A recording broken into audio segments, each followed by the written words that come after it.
Namaste, good afternoon, and good evening. I hope you're all well, and a very warm welcome to all of you who have joined this MeHeLP India webinar on young women mental health recovery narratives. Great pleasure to be with you, and this is going to be an interactive webinar with Ridhima Bhasin and Lyla FreeChild, and I'll introduce them both to you in a minute. So this is a session whereby we actually mainstream the conversations around mental health and well-being, and this is an important webinar where people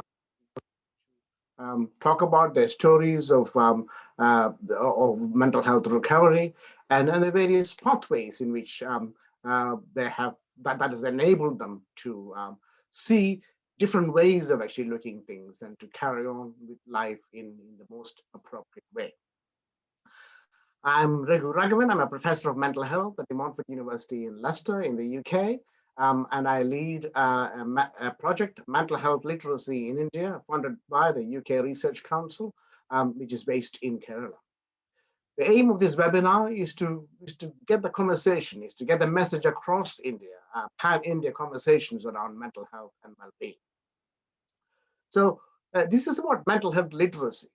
And I keep on saying that mental health literacy is the need of the hour in relation to how people must construct that awareness, construct that knowledge, and construct that practice as to how we move forward to create an understanding of mental health literacy. So what is mental health literacy? Mental health literacy is not just mental health awareness. Mental health literacy consists of about 6 different ways of actually looking at things. And I would say 7 different ways of looking at things. One is about an ability to recognize specific disorders or different types of psychological distress. Secondly, it's actually about knowledge about risk factors and the causes of mental health distress or mental illness. And thirdly, it's about knowledge about self-help interventions. What is it that we can do ourselves to recover, to see how we can actually better ourselves and to lead a better life. And fourthly, it's about knowledge about professional help that you can actually access, both medical and other alternative and complementary kind of therapeutic approaches that you can actually access for recovery. And fifthly, it's actually about attitudes that facilitate and promote the recognition of distress and illness in terms of eradicating the mental health stigma. And sixthly, it's actually about knowledge about how we seek mental health information. There's a lot of information around in the print, visual, and the social media, which may not be appropriate. So we're trying to see what is the right kind of information. And I would like to add a 7th layer to that, the 6 layers that we've already published. There's the cultural narratives around mental health literacy and how people construct that mental health literacy based on cultural, religious, and social norms. So mental health literacy, mental health literacy, because of the lack of mental health literacy, people often not actually access services, or they don't actually seek help, or the family is not actually aware of it. So all those things actually happen. So it is how we promote that mental health literacy, that understanding of it, and enabling people to discuss that, talk about it within their own family, their peer group and social network, and in the wider context as well. It is with that in mind, we have this webinar of a free conversation with 2 young women in relation to mental health recovery.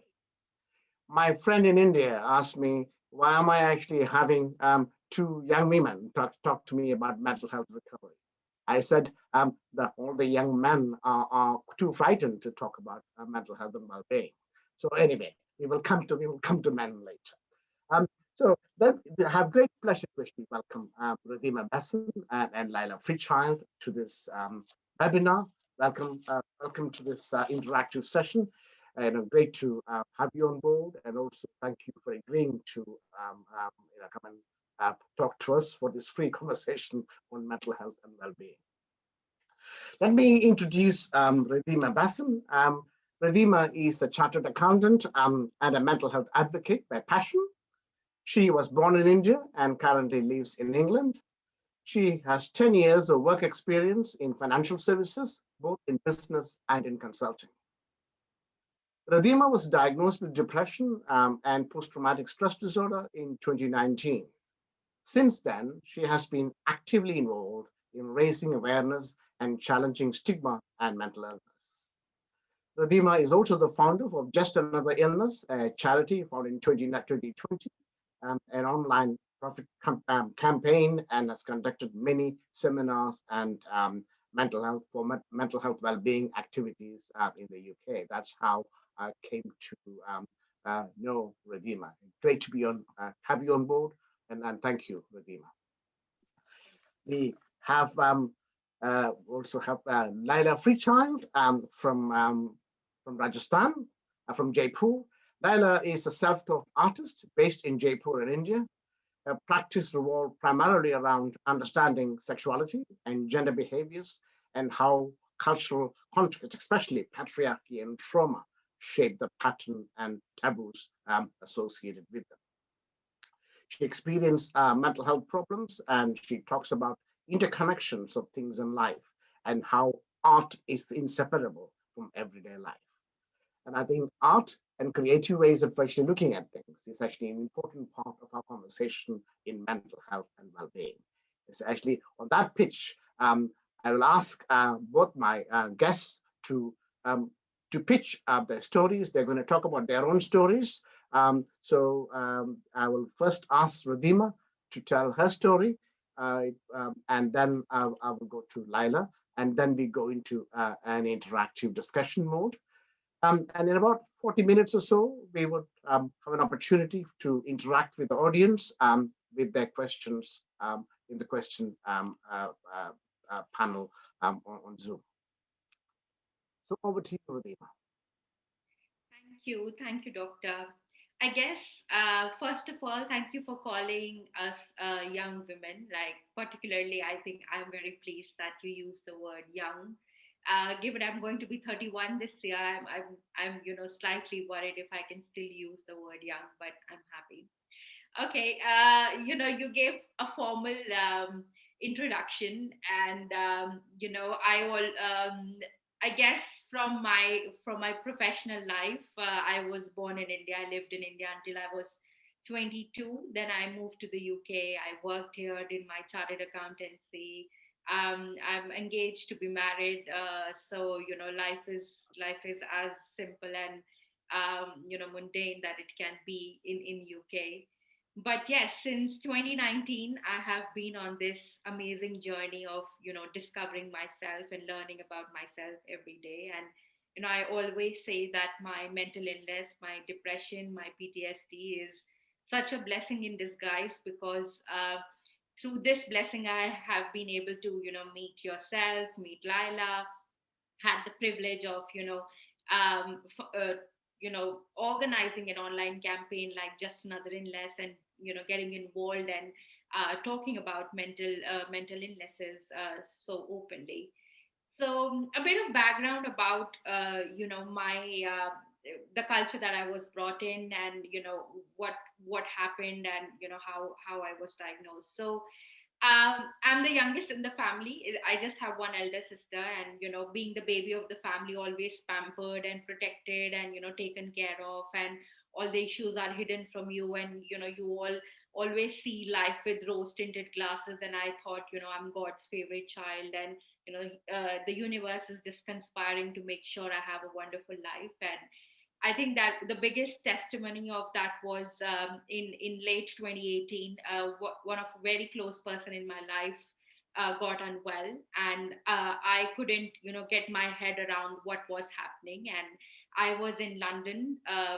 They were in London with me, and I was finding it very hard to, take care of them. So all of the responsibility was kind of on me to take care of them, make sure that they recover, and I'm able to take them back to India. So I guess that was my first, exposure to, okay, I'm a grown up. I need to take ownership and handle things. And I think, as a daughter, you kind of put that pressure on you that everything needs to be perfect, and everything needs to be all right and top of the game. And I took it very personally that they need to recover, they need to get better. And if they were not getting better, I thought it's all because of me. I am not doing my 100% and my best.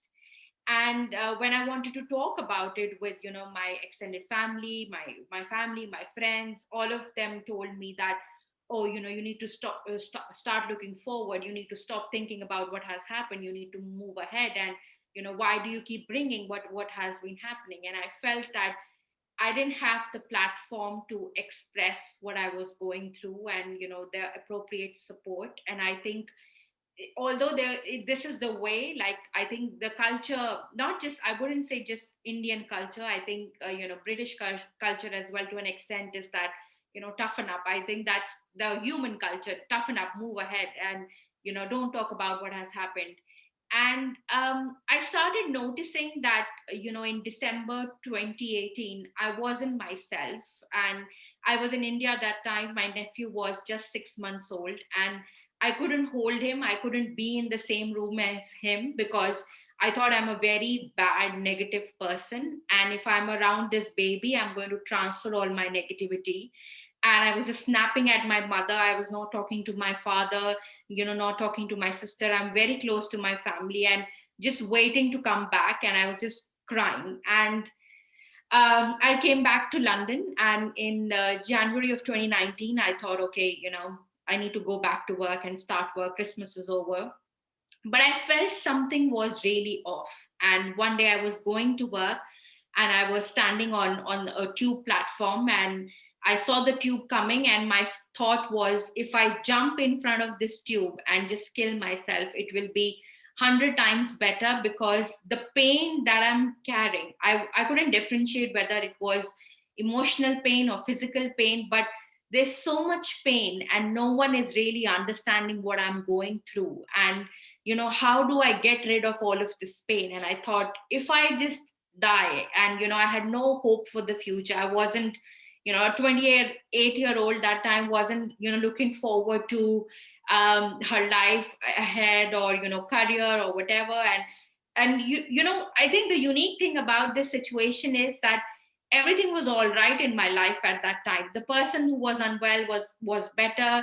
My career was in full swing. I was getting a visa to work in the UK. So how people say that, oh, it was triggered by a life event. The life event was actually over. Everything was over. It was just that I was still in that zone. I wasn't being, coming out. And people were like, everything is better. Why are you not thankful? And, what is there to worry about? But I that is how you differentiate, I think, depression and sadness. It's not something I can take off. I usually describe my depression as a thick dark veil on me. And it is, the cloth is so heavy that I cannot see anything beyond that. All I can see is depression, and I feel that pain on my shoulders, on my neck. And it manifests in a way where all you want to do is just die and kill yourself, and that's the way out of that. And yeah, so I decided not to do it. I had a flash of my mother's face, and she was just like crying. And it just broke my heart, and I was like, okay, something needs to be done about this. I went to office. We had a medical center. I spoke to a doctor. He referred to me to a psychiatrist. I spoke to the psychiatrist at length, and he told me I have depression and PTSD. And when I say PTSD, a lot of people also ask me, you never worked in the army? Like, have you been at a war front? How come you have PTSD? And things like, what trauma did you have? Like, it was just someone unwell close to you. And I think that's again something I want to highlight, that trauma can be so different for every person. And you cannot box trauma in a way that this is appropriate level of trauma and you should be affected now. I think that has a lot to do with my culture, my upbringing, how I was protected, how I was taken care of, and how I was the baby of the family, and how I viewed life from rose tinted glasses. And so even slightly something like that happening caused a huge traumatic effect on me, to an extent that I would see flashes. And even till date, like there are times when I'm close to that hospital road, I still see flashes. Sometimes, when I'm sleeping at night, I get really bad dreams that I'm crying the whole night in my dream. And when I wake up, I'm like, I feel so heavy in my chest that I have just been crying the whole night in my sleep. And I think things like these, when I was told I have depression and PTSD, it was kind of like a gift to me that there is something wrong. You are not just, it's not just in your head. And I was told you need to go into a hospital, and I was like, hospital? Like, no, no, no. And because of all the things that I've seen in Bollywood movies, I was like, no way I'm going to a hospital. But I'm very grateful that I had private medical insurance, and I actually went to a hospital in zone 1 in London. So the way my psychiatrist sold to me was, it's like a retreat, it's like a hotel. You have your chef who will cook for you, and you will just do therapy. So I was like, okay, this sounds like a good idea, I can do that. But when he spoke about medication, I was like, no, no, no medication. Like, give me as many paracetamols as possible, I'll take them. Don't even talk about giving me a medication related to my brain, because clearly that's how what I have learned all my life. And but somehow I managed. I went into the hospital. I was the only brown girl there. Didn't make me feel special, rather I felt very isolated, I felt very alone. I found it really hard to open up to people. But I think therapy is one of the things I really enjoyed. I really loved exploring myself. You cry, you cry, you cry over things over and over again, things from when I was growing up. And the thoughts that I had about myself and how I used to think about myself was so strange to me as well, that I was like, the way I talk to myself, and even still, like even to date, I struggle to talk to myself with kindness. And yeah, that was a story in itself. And I was off work this whole time. I didn't tell my parents, only my sister knew. I used to make up excuses not to talk to my parents, or lying to them that, oh, I'm going to work. Yes sir, of course I'm going to work. I was off work for almost 8 months. So pretending that I'm going to work was very difficult. Then I went back to work actually quite briefly, but had my first panic attack at work, and again didn't know what was happening. Came back to the hospital, and this time I was like, okay, this needs to close. This chapter needs to be closed. And now I've realized you don't really close chapters like that. You kind of start living with that open book next to you, and we're like, okay, this book is open, fine. Like I can still deal with a lot of other things in my life. Yeah, and then I returned back to work full time since October 2019. I had the courage to resign from the job where I felt I wasn't fulfilled, and get a new job. I found it just another illness, and I have it's been over a year, and I have met incredible people, listened to incredible stories. And there are times when I feel suicidal. There are times when I feel like, oh, like there's no meaning to life. But there are also days where I feel incredibly grateful and happy, and I forward to life. I'm still on my antidepressants because 2019 was a struggle, 2020 was pandemic. So I have a lot of moving factors in my environment. So my psychiatrist and I spoke, and we thought it's best that I continue with my medication. I was doing one-to-one therapy until February. And I really feel the need to talk to my therapist right now, to be brutally honest with you.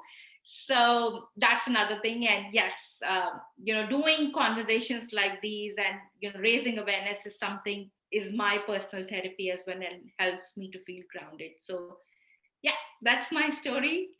Hopefully it helped. Many thanks, Ridhima. I think that is a, a lived expertise. I call a lived expertise story. In the sense that, because obviously you can make meaning out of it.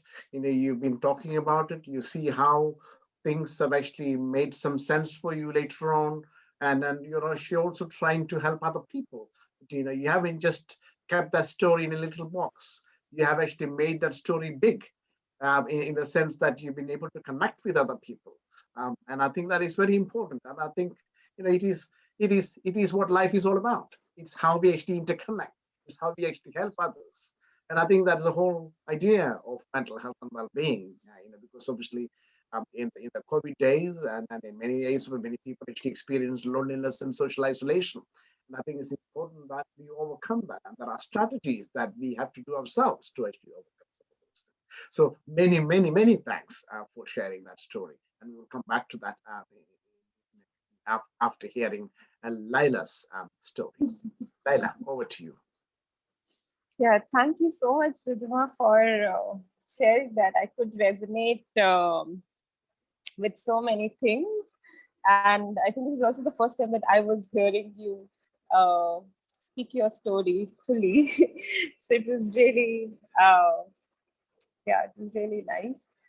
And so yeah, my story, I think there are a lot of similarities as per the timelines are concerned between Ridhima's and my story. My journey also began around 2018, end of 2018.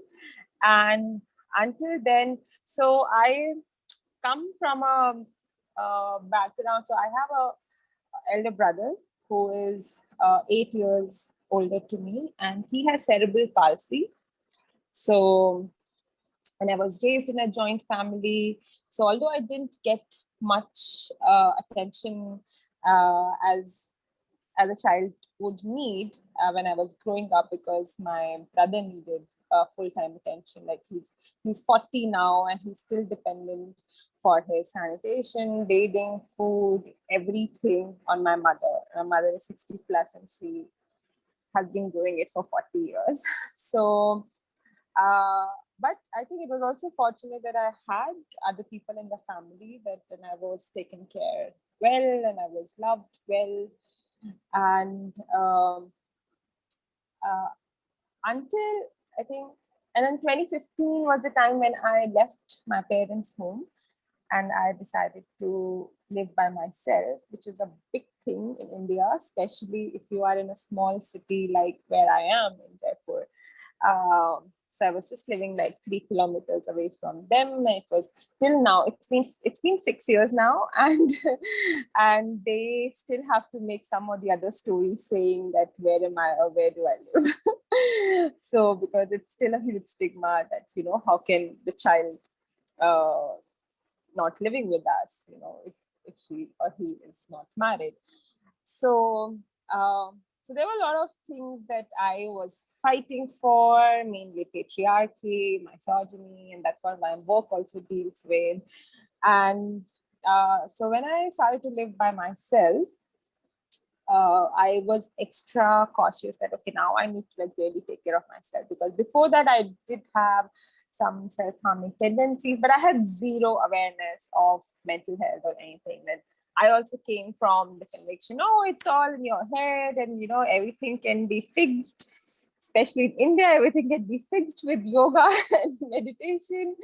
So yeah, and I never thought it's like, I knew there were a lot of emotional wounds and things that I had to deal with, but I kind of procrastinated it, until they just like dawned me completely, and I had no other option but to see them. And I had also suffered sexual and physical abuse, and I thought it was coming from that place. And then in 2018, and as Ridhima said, my career was like rising. I had like 5 multiple projects, and I was earning well, and I'm a freelance artist and self-taught artist, so it is difficult to get projects and things like that. But I was really at the peak of my career then. I was getting all the right kind of work that I needed with the right kind of people, and everything was booming. I was just moving in with my partner, so everything was fantastic. And I vividly remember in like August 2018 is when I wrote to my boss, then boss, and I said, listen, I think there's something not right. And there's something happening with me, which I'm not also not aware of. And I think I need a break because maybe I'm just like overworked and maybe it's just that. So I thought I'll just take 2 weeks break and see. And then the 2 weeks break just extended to 3 weeks, 4 weeks, 5 weeks, until the time came that I realized that there's something else that's happening. And I had suicidal thoughts and things. And I thought, oh, it keeps on happening and it will go away. And then I decided, okay, I can't go to work or do anything else. And I told my boss that, okay, I have to leave. I have to resign. And I had to do it just in that moment. I could not even give a 1 month notice period because I had no capacity to do any work. I had fully collapsed. And I said, okay, I can't do it. And also I feel like universe has its way because I had been delaying, facing my wounds for all these years. And around that same period, I was scratched by a pet cat. And the chances of getting, any serious illness or anything with a pet cat who's vaccinated and stuff are very rare. Yet I had a major wound which turned into something else, and I was bedridden for 3 months. And all my doctors and everybody were just surprised and shocked at what's happening. And had to do like biopsy and what's not, and operated with a cat scratch. So, but I feel that was universally. Had that not happened, I would have still procrastinated. I would have stretched myself and continued working. And because that happened, I could not move. Like I needed support even to go to the bathroom or to wear clothes, for everything. I just could not move. And that was really daunting because then all the flashes, everything just kept coming back. And I had to just like deal with it. And it was not, so my case was also not like, I had depression throughout. My moods were just like swinging up and down. And I was just not getting, like I'm like sad for days and then I'm super excited for days. And am I just like playing with myself? And then in 2018, November, I did something that I never imagined, and I attempted suicide. I've had several episodes where I thought of, ending my life, like how Ridhima also mentioned, coming in front of a tube or things like that. But I never actually, took an action to do that. And that was the time that I did it, and I was shocked. And I never thought I would, and next day I was extremely guilty, and I had a lot of gratitude for my body also for keeping me alive. But I was extremely guilty that what I did to myself. And that was the time when I was, because till then I was also very much against, taking professional help, and I think that totally comes from this whole cultural stigma that we have, that, oh, this is like you going to a mental hospital, or are you like out of your senses? And we have like a lot of these slangs in Hindi, so it was not something that was encouraged ever. And coming from a place where also it is extremely sad because my grandfather died of suicide, and yet there has been zero awareness in the family, to even talk about it. And he died of suicide like 32 years back, and I only came to know like 5-6 years back, so nobody ever mentioned about it. And they would never, and that was his third attempt, and he succeeded. So yet there was no conversation that, what would have happened to him, or what's happening. And also having a brother who has a mental disability, these things were, and coming from a place where also we have a family of specialist doctors and intellectuals and all of that. But yeah, there was no conversation around mental health ever. And that's the time when I decided, okay, I do need professional help. And again, I was totally disciplined. I'm not going to take any medicines because no, and I also like practice, plant-based living, and I don't even consume anything that comes from animal or any allopathy medicines. So I was like, I'm not going to take any medicines, things like that. And but I gave in. I was like, okay, whatever it is for now to support me, because I'm not able to take care of myself, I will trust the process and I'll do that. And sadly, in 2018 December only, I was diagnosed, but my diagnosis was incorrect. It was major depressive disorder, and it didn't make sense to me because I didn't feel depressed all the time, as I said. And I was put on a wrong medication, which made things worse for me, and they actually led to some really bad events, which could have actually put me behind the bars, and it was very consecutive events, within a time span of a month that it happened. And it was really shocking because I was like, I have not experienced this. And I had to go to a series of psychiatrists and therapists, and wrong diagnosis happened till the time I gave up. And like until March 2019, I gave up. It's like, whatever it is, I'll deal with it. However, I have been living with it. But because sadly, in India, there is a dearth of, good psychiatrists and therapists. But I was very lucky to have found someone, and he was just here for the brief period. And now my psychiatrist has moved back to US, but he was here and was like God sent. And then he diagnosed me, and my diagnosis was bipolar disorder and borderline personality disorder. So, and complex and chronic PTSD. So it's a very deadly combination, because like with bipolar, you have like,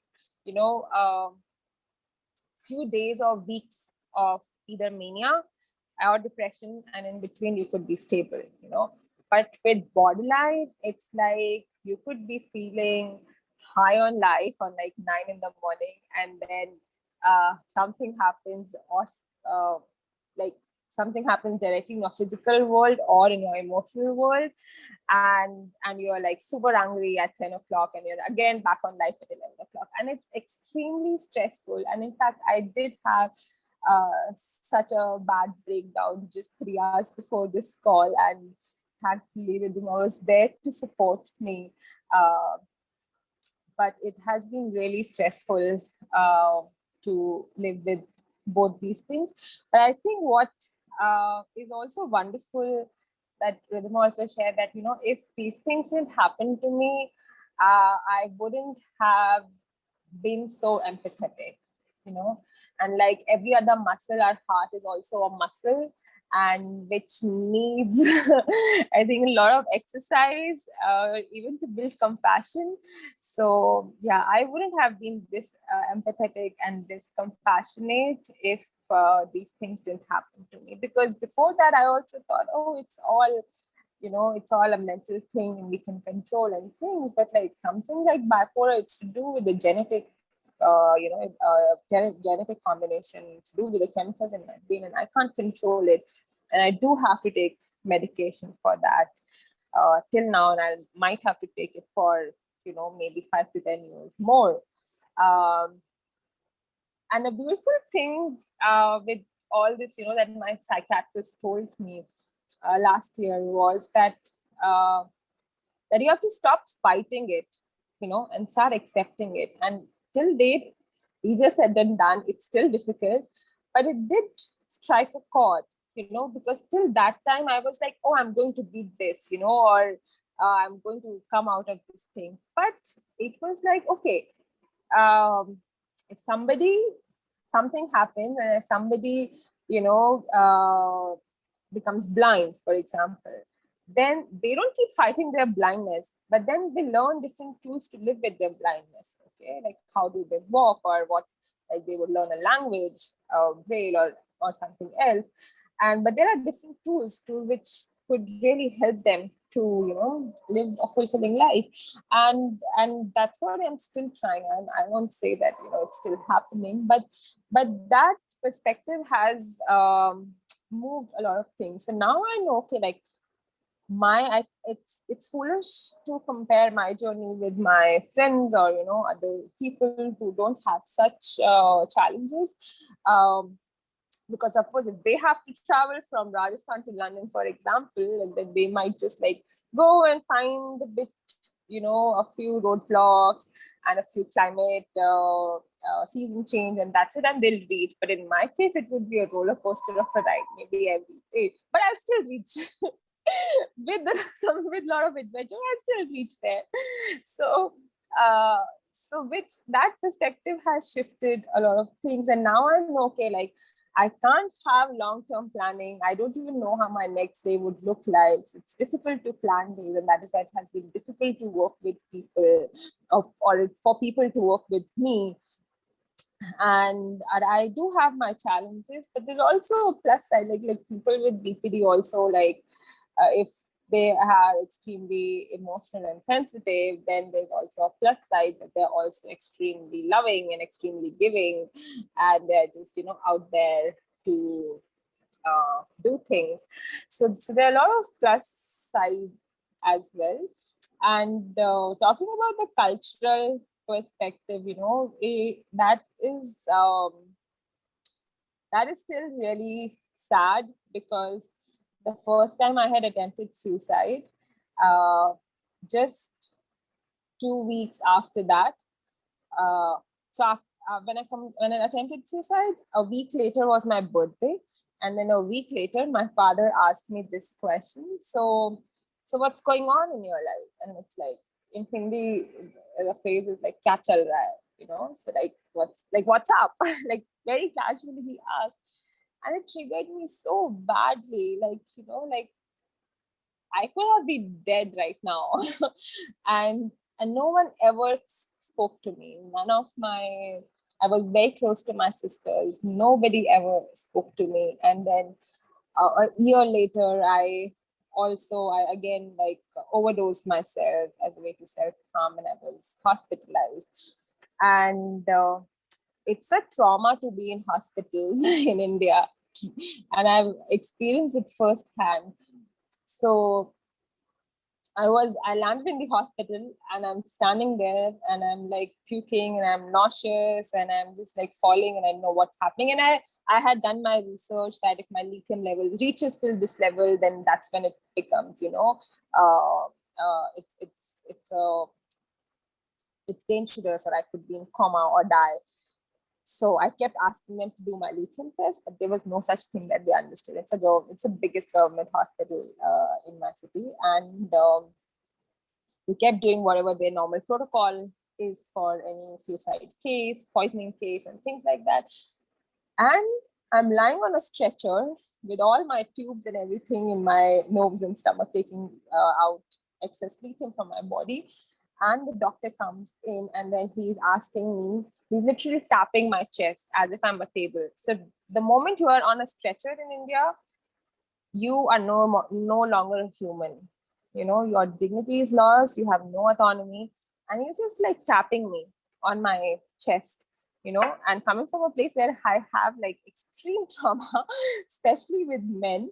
And my partner and my friend stood up for me, and he started to then counsel me.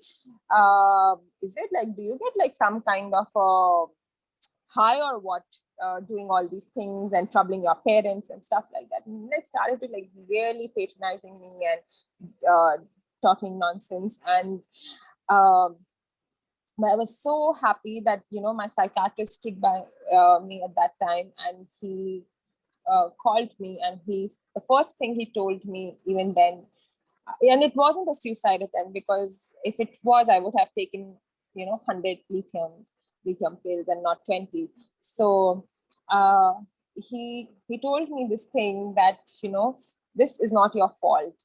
Whatever has happened is not your fault.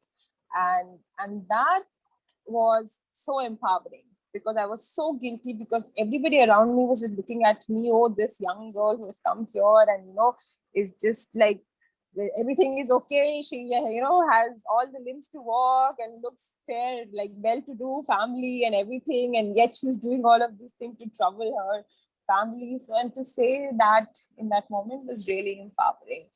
And yeah, that's it. And it has it's still a difficult. I do have difficult days even now, but of course, with the support of therapy, which I have not been able to continue for the last 3 months because of my financial condition and the whole pandemic situation. But that has really helped, and I do. Yeah, I'm just trying to, like, as Ridhima said, it's not a chapter that needs to be closed, but it's a wave, and like how I'm just like learning to surf on that wave every day. Thank you. Thank you, Lyla. Thank you for that intense story of your experiences and your journey through life, and also in terms of care and hospital and your perceptions of things, perceptions of people and professionals, and all those things very beautifully described, which many of us actually go through in terms of those experiences. You have brought that to life in many ways, and many thanks for sharing that powerful story with us. Right. So now I want to go into some bit more of an exploration with both of you for about a few minutes before we actually take up any further questions with our audience. So I want to kind of track the kind of journey of recovery, really. How did that come about, and what actually, how do you actually see that journey of recovery in terms of carrying on with your life? You may have limitations, you may not have limitations, but I think, how did you carry on with that journey of life with your family, with your friends, and everybody else after the care and support that you had?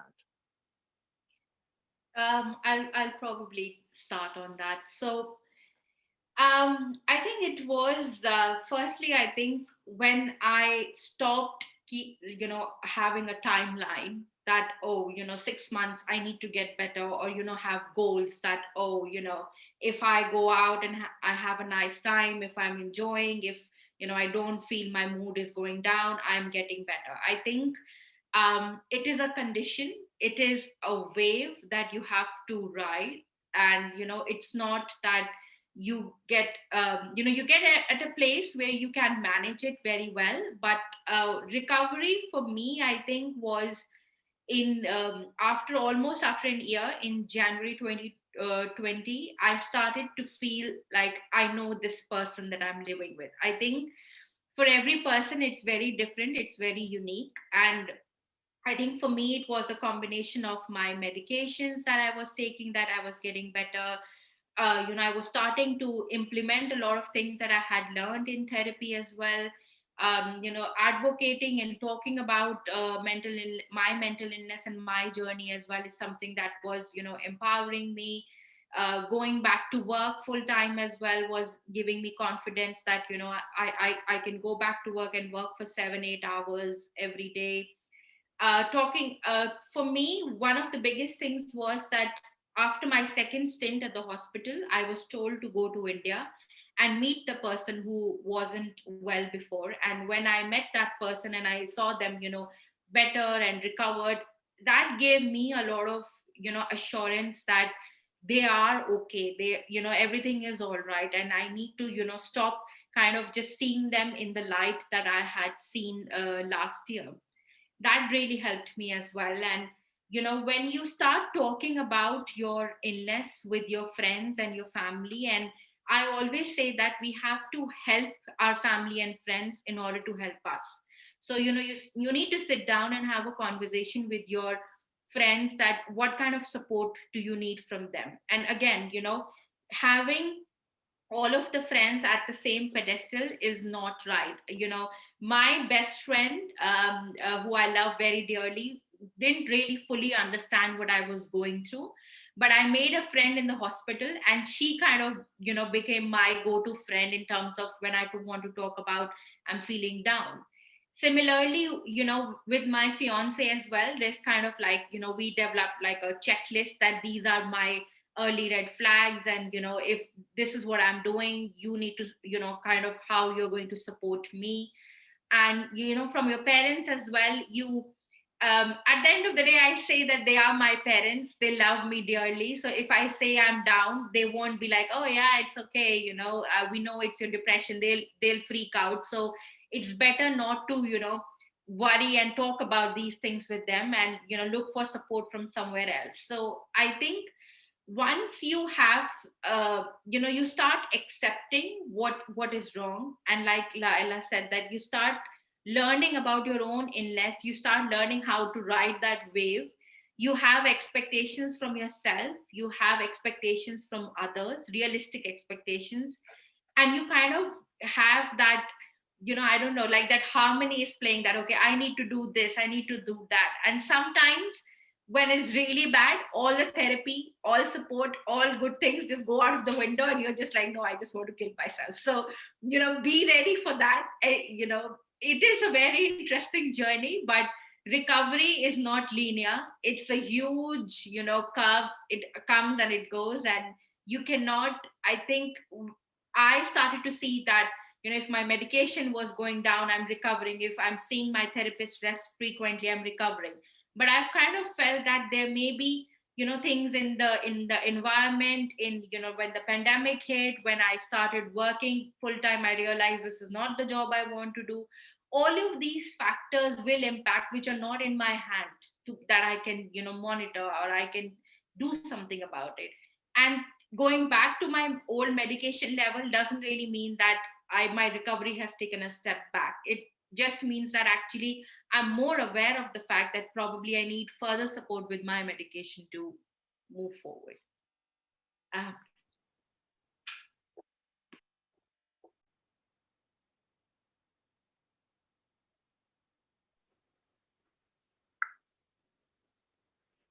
Thank you, Ridhima, for sharing that. It gave me a lot of insights in my own recovery journey.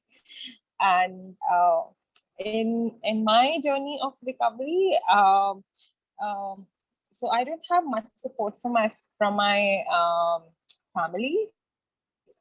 Um, like I was abandoned by my family in 2019 itself, and which has been really tough because I was very close to some of them, especially my sisters.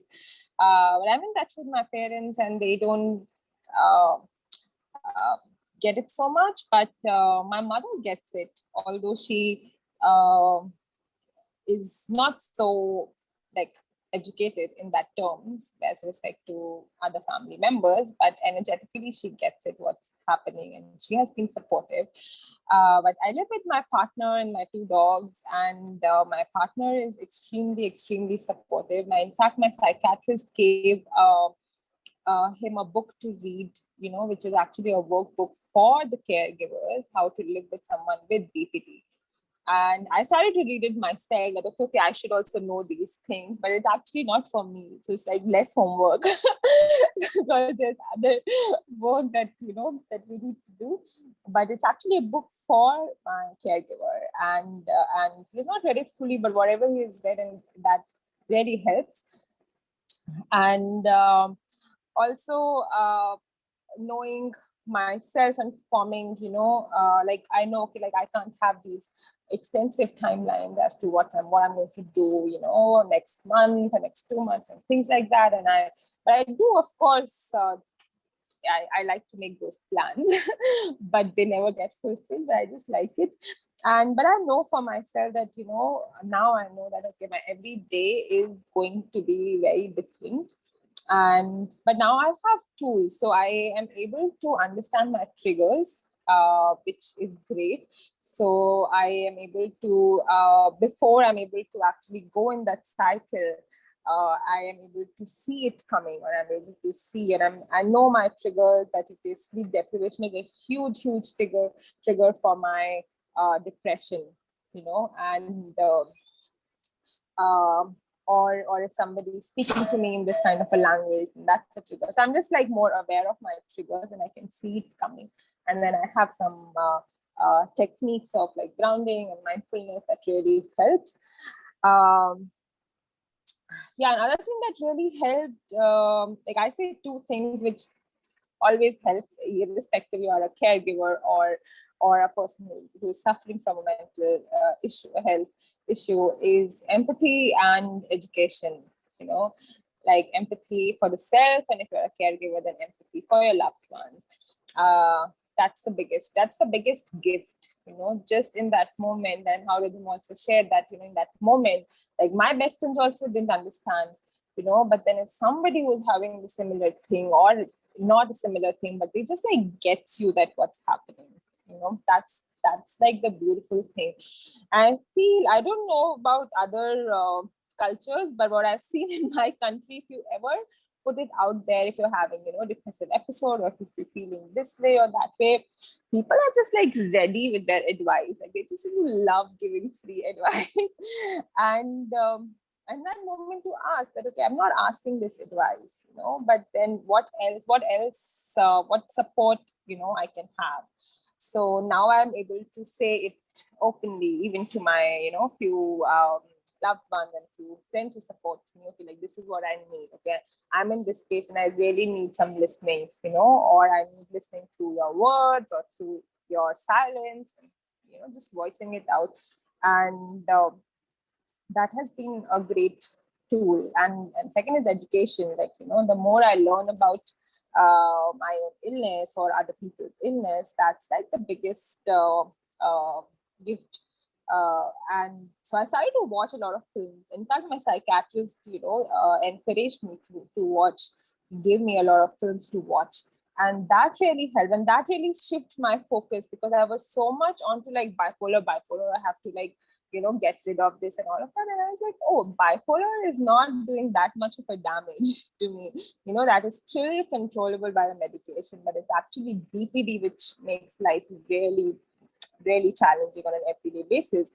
And that needs to be worked upon. And that's something which can be healed, with regular therapy. And so I shift my focus, which was a greatest thing, because I was so adamant that I have to get rid of bipolar. And I thought BPD is not this thing. And that because I didn't understand it, fully. So yeah, so I'm constantly like educating myself. So these things just like help in recovery. Yeah. Thank you very much for sharing that. I think that's very, very powerful indeed in terms of how we actually made sense of things and how you actually moved forward. And I think, as Lyla, you mentioned, and empathy is the key. Empathy is actually the key, not just in terms of not just the care, but I think you're able to understand the other person's perspective exactly the same way as other person feels, and the real definition of empathy. Right? Yeah. I think that is very important, because I think, in terms of connect with that person who might be on a different plane in sometimes, and because of the condition or because of what one is actually experiencing, it is very important to do that. And also, I think generally there is a notion that that we should also understand it is okay to be not okay. And I think that is also the key here, because there is no one single person. I mean, everybody is different in this world. Everybody is actually different. The millions of people, they're all different in their characteristics and their behavior, in the way they actually do things. So I think it is important to actually understand that, and also to have a personalized care kind of context as well. Because actually, yes, there is a standardized medication, and that might actually help in certain contexts, and that actually help initially.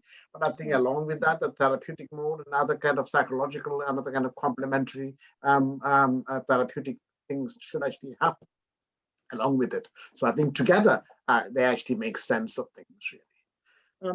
I think, and two more things that I want to kind of explore with you. One is actually about the stigma.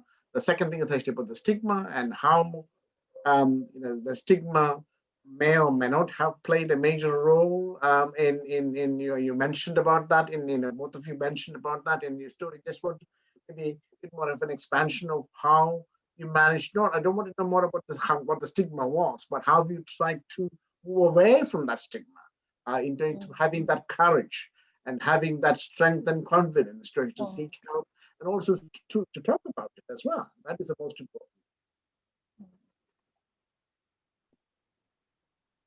Should I go first, Lyla? Yeah, sure. Okay.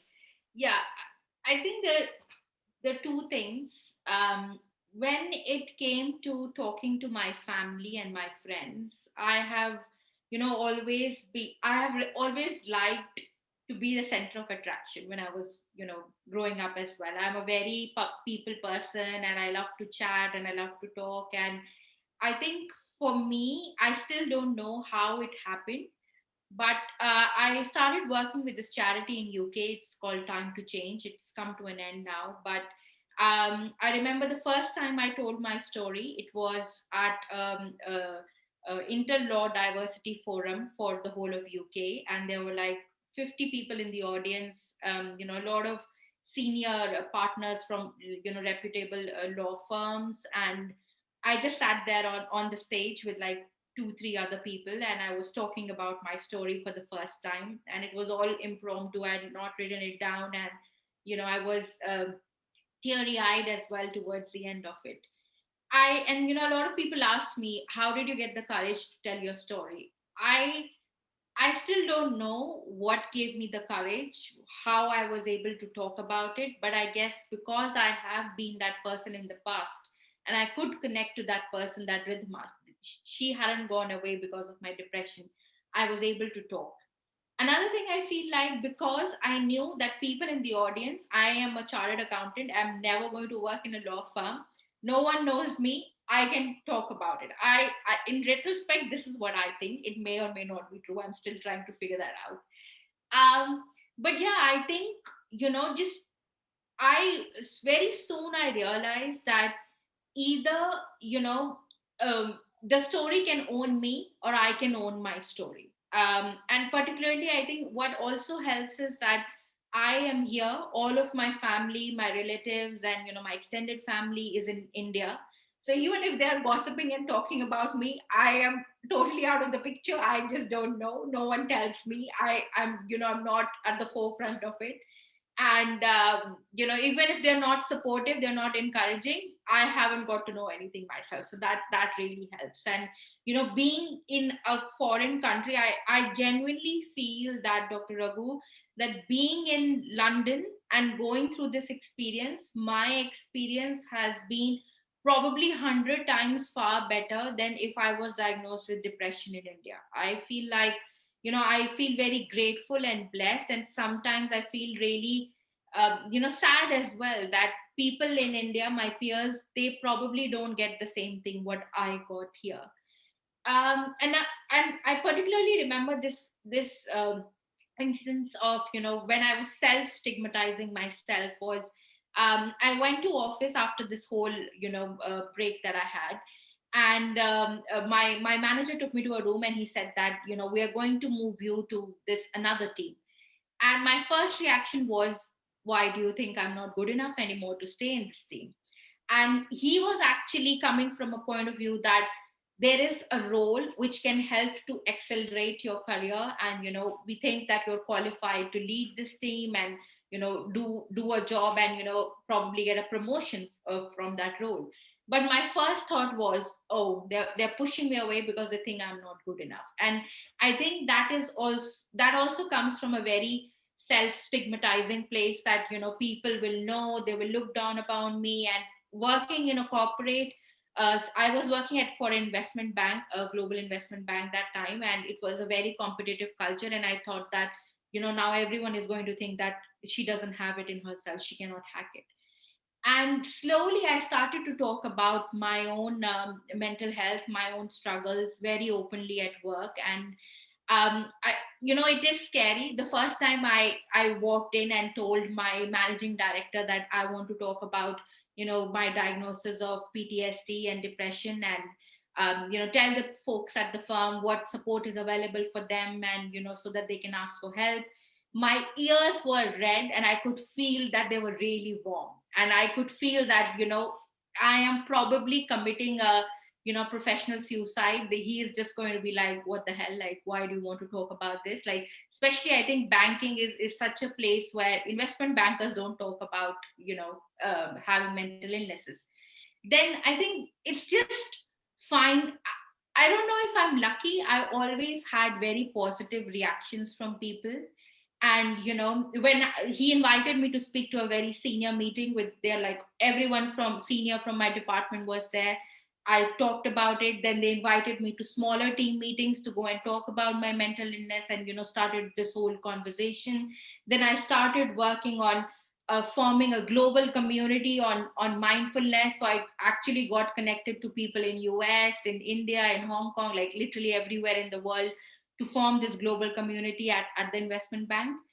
And I just feel like, when I started to own my story, I started telling people my secret, nothing was scaring me, because, like, what are you going to say? You cannot say that I cannot hack it. I have already hacked it, because I can stand up and I can talk about it. And I appreciate it's not easy. It's not for everyone. I think you need to be very thick skinned to kind of accept that, like, for instance, I'm quite vocal on LinkedIn as well about, my journey and my diagnosis. And I do know that there are a lot of prospective employers, um, people who kind of, probably, I've worked with them, I've managed them in the past, who look at me and be like, oh, why is she talking about all of this? And, she cannot hack it. But on the contrary, after I've been so vocal, there are people from my ex companies who have come forward, my ex managers who have come forward and spoken about their own struggle. And I think when that happens, you kind of weigh the pros and cons. And like Lyla said, the empathy and the gratitude and the kindness that it brings to you, I think that's unmatchable. Like, when someone goes and asks for help because they listen to your story and it helped them, the feeling that you get at that point of time is, I think, is completely, you cannot compare that with anything. So I feel like, stigma exists. There is a huge, I don't know about Lyla, but personally myself, I self stigmatize a lot as well. I, especially when you are in that down zone, I keep saying to my fiance, oh, why don't you find a better girl? Why are you with me? Like, I'm so pathetic. Or, I tell my parents, I've not made you proud or whatever. But when you talk your story and you get, strangers coming and giving you hugs, you realize that, okay, this was, I owned it. And when, when I started Just Another Illness, I'm able to do these events, I'm able to talk about it. And, the positive response that you get from people, there are a lot of people who are looking for help. That's what I've understood. People, people like Lyla, and who come forward and talk about it, needs a lot of courage. But you will eventually figure out there are so many of us just silently suffering. And even if I talk about it and I, help one person, and if it helps to break the stigma, great. But I think beyond stigma, what I want to look at, what I have gone through, I don't want anyone else to go through. I don't want someone to be standing on a tube station thinking, I just want to jump and end my life. And if I can help one person to seek help, I think it's, if 10 people gossip about me, it's fine. At least, they're talking about me. So. Thank you, Ridhima. Thank you. Wow. Thank you, Ridhima, for sharing that. I think I'll start with what Ridhima also shared about, stigmatizing our own selves. And I think that's huge rather than, I mean, of course, stigma is out there. And because it's out there, we have also internalized, and I have the same things. Like, I'm living with my partner. We just celebrated our 5th-year anniversary 2 weeks back, and I still tell him, that why are you with me? I'm not good enough. Like, this thing of that I'm not good enough is there every single day that I fight with, and then he makes me realize of the gift that I have, or the contribution that I make in his life and in this world. And I need those constant reminders, because because that I understood with my illness, that a part of ourselves is so shut that we just cannot see it, and like how there's a blind spot, so it's not that it's not there, like, but I cannot see that good part of me, when I'm shut, or when my amygdala is hijacked, and it's so difficult. So yeah, firstly, with like how to do it with myself. And how I do it, like, so Instagram is like my visual open diary, and I have found that very therapeutic. And I just like put it out there, every time. And the first time I remember, I shared about my whole experience of uh, attempting suicide and getting a diagnosis and all that. And I was really scared that what response will I get and things like that. But it was so amazing, to have people come out and share that they have been having this challenge and things like that. I think, yeah, as Ridhima said, we all have it, and just that we are just needing that right um, tool or that right safe space, to hold us. And one of the way that I do it, like, to just like normalize it, like, I think 10, 15 years back, we wouldn't talk about cancer like cancer and would not want to utter the word cancer. But now it's like, yeah, we just talk about cancer so lightly. So one of the things that which I think I learned from my partner was that to just normalize it. So even though when I was not fully diagnosed, but I was feeling very depressed, and he pushed me to use the word depression and not sadness, and to like normalize this vocabulary in our everyday language. That okay, yeah, I am having this thing, and it probably looks like depression because it's intense, and it doesn't look like sadness. And now in my everyday this thing also, if I'm talking to someone, it just comes out. It's not, I'm not even thinking about it, like how if I would be telling, oh, I have this illness, or how I have diabetes or anything that I would be talking about in my conversation, it just comes out and I say, I have BPD, and bipolar. And had there been no such stigma, like this, my both my BPD and bipolar is something which I didn't get it now at the age of 30. It's like mood disorders are something that you develop, at your early adulthood. So my psychiatrist told me that, like, you have been on fire for the last 15 years of your life, and it's only now that the ignition will turn, will start to go off slowly, So I have been riding that wave for 15 years undiagnosed, and I know people who have been undiagnosed, who remain undiagnosed for 50, 60 years, and that is huge because they just don't know what's happening. So yeah, my way is just like how we normalize it, and just like talk about it, that is the way that I see. Thank you for that. I think yeah, it is very, very important that we talk about it, get the support from the family. And I think earlier points both of you mentioned in terms of informing the family about it, and the family, because sometimes the family doesn't know what you're going through, and your friends don't know what you're going through. And I think it's important to actually inform them. And I think, the people who actually are empathizing or respecting you, then should normally offer you the help and support to that, especially the family context. So it is important that you should inform them. Otherwise, how would they know your partner? How would they know to actually support you, help and support if you're actually suffering in silence? And I think that is very important point. So yeah, I would like to take a couple of questions. I'm very conscious of time. So there is a question from Rakesh Bhasin. They're looking at what are the various ways in which a person having mental illness can be minimally affected by social stigma. I think if I think about it, I feel like two things for me. I think firstly, you know, you need to think of the fact that where are you in your journey? So if you are in a place where you have accepted it, you are, sitting with it, and you're like, okay, this is, just another illness. Like, this is just a part of me. It's not who I am as a person. I think that will definitely help you to kind of, look beyond that stigma.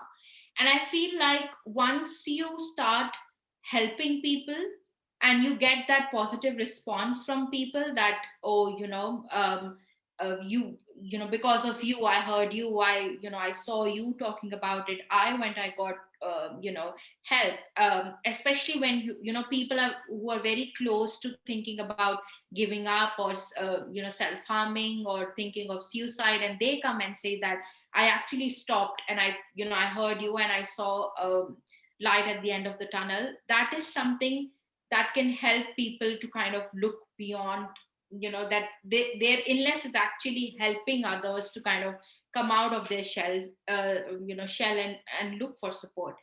But again, I think it is very important that, especially when you're looking from you're looking at ways of how you can minimally be affected by this stigma. I think firstly, definitely have a conversation with your confidant, your partner, your therapist, that what is your support system going to be once you kind of come out and talk about it. It's very important that even when I do events, I make sure that people who are coming on board and sharing their story have a support system afterwards. You tend to get triggered yourself as well. There are times when I feel like, oh, I can't do this. If you're sharing your story, take a break.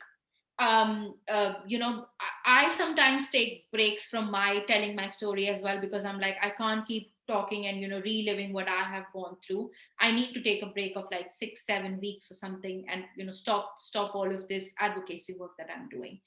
And also, especially when you're talking to and these are the tips that I learned in the hospital, that if you want to talk to your friends or family about it, go and take them in a public space, so that they don't start fighting, throwing things at you, or start calling you names, because everyone is at their best behavior in a public space. Take them to a coffee shop and talk about it. What are they going to do? They have to sit and listen to you.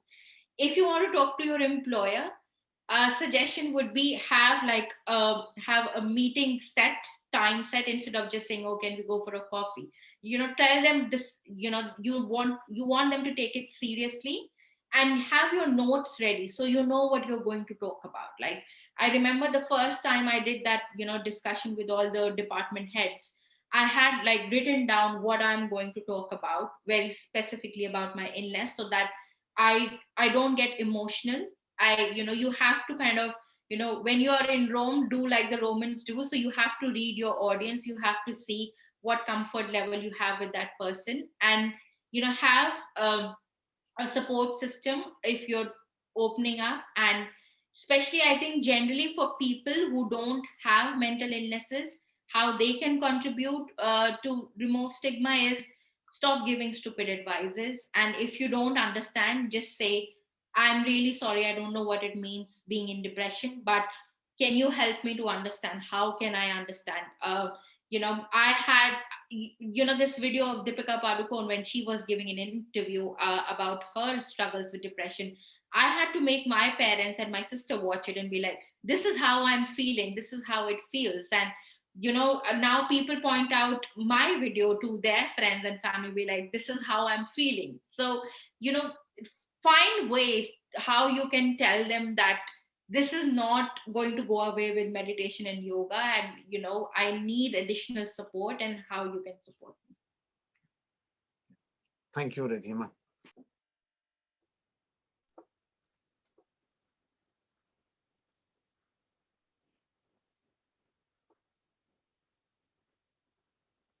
Lyla, did you? Yeah, I mean, are we, you want me to respond to the same question, or are we going to Yes, the next a one? quick response would be useful in terms of how, yes. Yeah, I mean, I think Ridhima said pretty much everything that I would want to say, and like I would again stress on the last part, that if you don't know, then just be curious to know, if you want to support that, and refrain from giving advice, because it just triggers a lot, and it has happened in cases like even with the suicide helplines in India, and it's coming from a first-hand experience of mine, when I called them up, and I told that what I'm going through, and I want to commit suicide, and they literally said, oh, it's just a mood, this thing, or what I experienced. And they literally just patronized me and just cut the call. And I kept calling and calling, and they didn't take my call.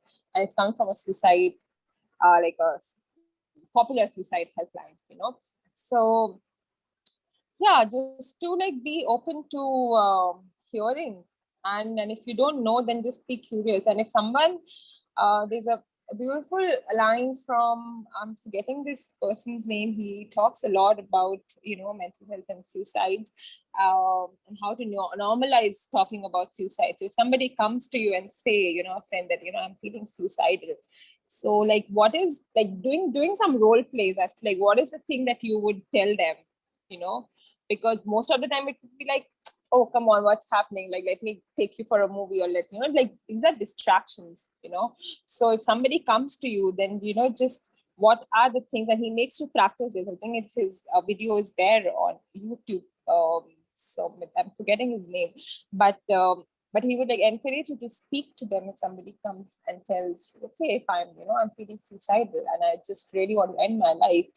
And then maybe the first thing would be that you could say, I can imagine it must be so painful with what you're going through, like saying that, you need empathy, but then people don't know how to give empathy, so what are the things that we can literally practice and say, so people, even if you don't know the vocabulary, even if you don't know how to do it, but then you can just like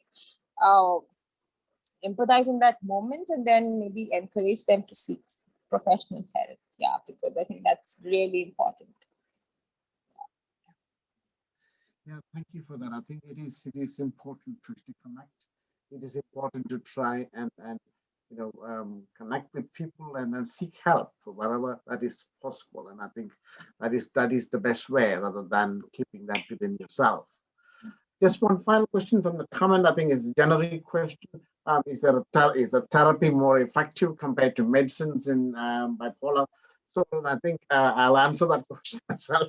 And I think there is always the issue about whether therapy has got a senior or an upper hand, whether medicine have got an upper hand. My philosophy, and I think what is evidence that we know from published evidence from around the world, is that both actually works together in many ways. And I think you need to actually start with the medication.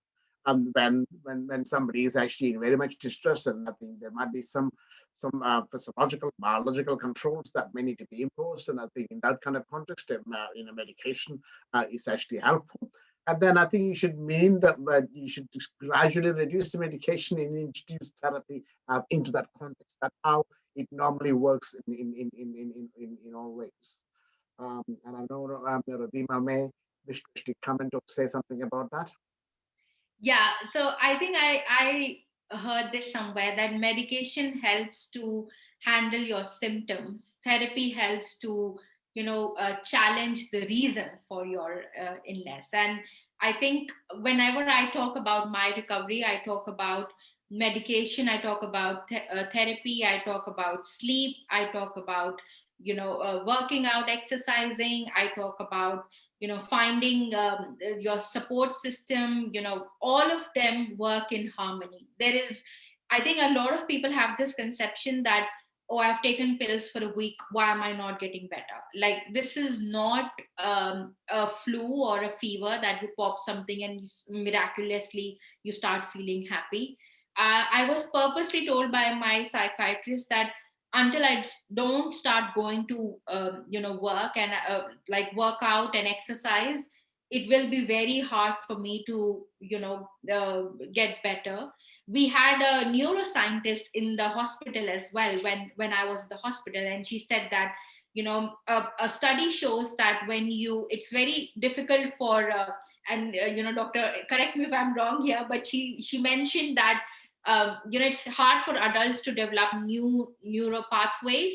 So one way, the exercise is the only way that they found out that you can build new neural pathways and kind of challenge the thoughts and your belief system which you have brought up, which is actually one of the main reasons of your of your mental illness. So don't think therapy will help, I don't need medication. Everything works together. sleep is very important, exercising is very important, having a good relationship with yourself. Don't try and push away things, be like, oh, especially I think with like, I have been on antidepressants for 2 years. I have put on a lot of weight, but I would rather choose to have a stable life, a stable mind, than think about if I've gone one size up or one size down. Yeah. We have a quick question as well. There is something about from Sahana Mitra. I've not seen many men speaking about mental illness. Any thoughts on it? I think, I don't know. Well, well, I think I must actually, sort of support my own gender here. Because why are not many men talking about it? I think there is the stigma is a major issue for men, and I think much more than women. I think a lot of stigma is actually put on women, and I think men actually think that want to. It is not the control freak in the kind of in that kind of context, but there are some issues surrounding that. And also the thing is that a man has to be a strong context, and then he can never be weak. And that is quite true in the Indian context. It's also true in the Western context as well, but it varies from degree to degree and context to context as well. So I think it is that, and I think also if one men often feel that if you talk about one's weakness, you feel very vulnerable, and and and you don't want to do that, and you don't want to feel vulnerable amongst other men, and you might talk to your partner about it, but you don't talk about to other people. So, and also in terms of the job prospects, the social context, what would others think? I think men think more about it in that context. Women do too, but I think in men think more about it. But women actually, after a while, might actually think, what the hell, I'll talk about it to anybody and then see what I can actually get support from, really. I think there are those issues. There are many number of, I think we will have a session with men in the next few weeks. And we will also have a session with men and women talking about it together as well. And we can actually see how that actually blend. And the same question could be asked to both groups, and what you can actually get their own responses. I'm telling from my own personal perspective and also from a professional perspective as well. Yeah. Ridhima, you want to briefly say? Yeah, just another illness. I've done events on bipolar disorder, borderline personality disorder, schizophrenia recently as well, and I have a lot of videos of men talking about their mental illnesses. And I think the perspective of men and women, I have felt that at the end of the day, we're all human beings and we all have very similar experiences and emotions. And I don't know what it is. Maybe it's our upbringing, but when men talk about it, I feel like I feel it 10 times more, because especially I think, the founder of Bipolar India, Vijay Nalawala, when he came and spoke about his story on Just Another Illness, I was like trying to hold back my tears. And, if I had a female talk about it, it's just like, I think it's just because we've seen them being oppressed and, feeling, if I may say, like bad about their lives. It kind of just, it feels normal, like, yeah, okay, another sad story of another lady, which is quite bad. But I feel like, men, during men's mental health week, I was researching, and I see that men are more prone to committing suicide, particularly in the UK and in India as well. The numbers are growing, and I feel like we need to stop calling our fathers superheroes, or our boyfriends and our fiancés like, oh, you are my bodyguard. They are, you talk about feminism, you talk about equality, like, and this applies to me as well. Give them space to cry and talk about it. And I think even for me, someone who advocates mental health, I find it very hard to accept the men in my life showing emotions, which I think is a whole another discussion and a cultural thing. I'll pass it on to Lyla to add. Yeah.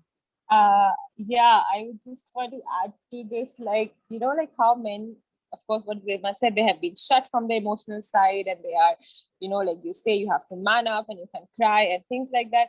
From my personal experience, like, of course, I love feminine men more and men who can cry themselves.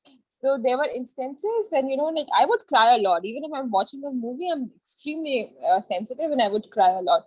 And even as like anybody, like you're crying, it's not nice, you should not cry. I remember for the first time, I was flying with my partner and I was in the airplane and I was watching this film and I was just crying. He was sleeping and he got up and he saw me crying. And his first thing was, "Oh, are you crying?" And I was like, "Yeah." And I was trying to hide my tears. And that's like, few months of our relationship. So it's not that he would know about me and my life. And he was like, "Oh, please continue, keep crying." And I was like so happy to hear that. So we have, between me and my partner, we have such beautiful sessions of crying and to like really embrace how we embrace laughter and, and crying, because it's such a beautiful emotion. And I think, yeah, that was so beautiful to hear. And now also if I'm watching something or if I'm hearing something and I'll just keep crying, it's like, "Oh, please keep crying." So yeah. That's amazing. I need to get some tips from you, Lyla, because my fiance, when he expresses, I just like, okay, what do I need to do to stop you? Like, you are my rock. You can't cry. You can't, even if he says like, "Oh, I'm feeling sad. I'm feeling pretty shitty," I'll just, go on the tangent of diagnosing him with like, "Oh, do you think we should go to and see a therapist? Like, what is wrong with you?"